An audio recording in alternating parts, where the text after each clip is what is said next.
और आज छुट्टी चाहिए तुम्हें। Yes sir. क्यों जाना है? पर्सनल काम है sir. I hope you understand kid, there is nothing personal in the army. 4 साल से छुट्टी नहीं ली सर,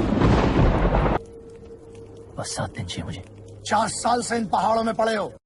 हम तलवारों की नोक पे चढ़ के नगमे गाए, हम वो हैं जो बस सीने पे ही गोली खाए। मैं उम्मत का सालार हूँ, मैं अल्लाह का असरार हूँ, मेरा हर फौजी जवान अपने बच्चों को तनहा नहीं छोड़ा।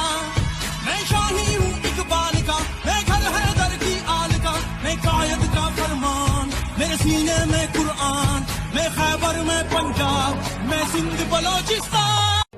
कमांडो, 7 दिन है तुम्हारे पास। 8वें दिन की पहली किरण, यूनिट, बैरक, यूनिफॉर्म और मैं तुम्हारा इंतजार करेंगे। Thank you sir. मैं शाही हूँ इकबाल का, मैं घर है दर की आल का, मैं कायद का फरमान, मेरे सीने में कुरान, मैं खैबर में पंजाब, मैं सिंध बलोचिस्तान, मैं पाकिस्तान हूँ, मैं पाकिस्तान। इस तरह की मज़ीद वीडियोस देखने के लिए हमारे चैनल को अभी सब्सक्राइब करें।